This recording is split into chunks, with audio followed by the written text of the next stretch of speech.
हमारे देश में लोगों को बहुत ज़्यादा दिक्कत होती है उनके घुटनों से। हमारे घुटने में जो ऑस्टियोआर्थराइटिस होते हैं उनकी 4 स्टेजेस होते हैं। नमस्कार, मैं डॉक्टर गोविंद प्रताप सिंह, एक ऑर्थोपेडिक सर्जन, जॉइंट स्पेशलिस्ट और स्पोर्ट्स मेडिसिन सर्जन हूँ। आज हम बात करेंगे एक बहुत कॉमन बीमारी के बारे में जिसे ऑस्टियोआर्थराइटिस कहते हैं या फिर गठिया कहते हैं। हमारे देश में लोगों को बहुत ज़्यादा दिक्कत होती है उनके घुटनों से। इवेंचुअली जब उनका एज बढ़ता जाता है और कई बार यह चीज देखा गया है कि यह शुरुआती एजेस में भी पाया जाता है। होता क्या है कि हमारे घुटने में जो ऑस्टियोआर्थराइटिस होते हैं उनके 4 स्टेजेस होते हैं। इवेंचुअली जब हमारा घुटना बिल्कुल सही होता है, जो कि नॉर्मल घुटना होता है, यहाँ पे ये कार्टिलेज बिल्कुल ही नॉर्मल होता है। इस केस में हमें कोई दिक्कत नहीं आती है। पर ग्रेड 1 में हल्के हल्के एक्स्ट्रा बोन्स ग्रोथ होने लगते हैं जिसे हम ऑस्टियोफाइट्स कहते हैं। और उस वक्त भी ज्यादा दर्द तो नहीं होता है, पर हाँ हल्का फुल्का कभी कभी मरीज उस चीज की दिक्कत दे सकता है।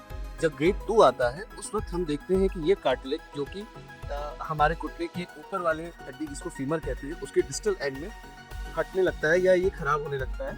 तो ये नीचे वाली हड्डी जिसको टिबिया कहते हैं इससे लड़ने लगता है, जिसकी वजह से दर्द का एहसास शुरू होता है। इवेंचुअली ग्रेड 3 और ग्रेड 4 में यह और भी बुरी तरह खराब होने लगता है। तो फाइनली हमें करना क्या होता है जब हमारा ग्रेड 1 ग्रेड 2 होता है, तो हम इसे दवाओं से, मेडिसिन से, इंजेक्शन के द्वारा बचाया जा सकता है। और जब ये ग्रेड 4 में पहुंच जाता है तो हमारे पास कोई और ऑप्शन नहीं होता है, बल्कि हमें घुटनों का प्रत्यारोपण या फिर टोटल नी रिप्लेसमेंट सर्जरी कहते हैं जिसे वो करना पड़ता है, जिसमें हम ऊपर की कार्टिलेज को हटाते हैं और वहाँ पे एक इम्प्लांट फिक्स करते हैं। उसी तरह नीचे के कार्टिलेज को हटा करके एक इम्प्लांट फिक्स करते हैं। इवेंचुअली ये इस सर्जरी के बाद हमारा मरीज अच्छे से चल सकता है और वह अपनी दिनचर्या पूरी तरह कर सकता है। उसे किसी के ऊपर डिपेंडेंस की जरूरत नहीं होती है। अब ग्रेड 1 और 2 में इवेंचुअली जब 2 होता है या 3 होता है, जहाँ पे हल्के हल्के छोटे छोटे कार्टिलेज डैमेज होते हैं, उस वक्त हम क्या कर सकते हैं कि हमारे पास एक सर्जरी होती है जिसको कीहोल सर्जरी कहते हैं। इवेंचुअली कीहोल सर्जरी में ये एरिया जहाँ पे वेट बेयरिंग एरिया नहीं है, जहाँ पे हमारा घुटना वजन नहीं ले रहा है, यहाँ से कार्टिलेज उठाते हैं और उन छोटे छोटे जगहों पे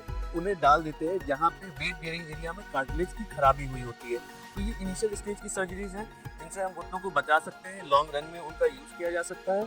अपार्ट फ्रॉम दैट कई बार जो है घुटने का जिसे लोग कहते हैं तेल खत्म हो गया है, तो उसके केस में हाइलुरोनिक एसिड के इंजेक्शन आते हैं, वो भी हम उन्हें दे सकते हैं। ये सारी इनिशियल स्टेजेस के लिए है।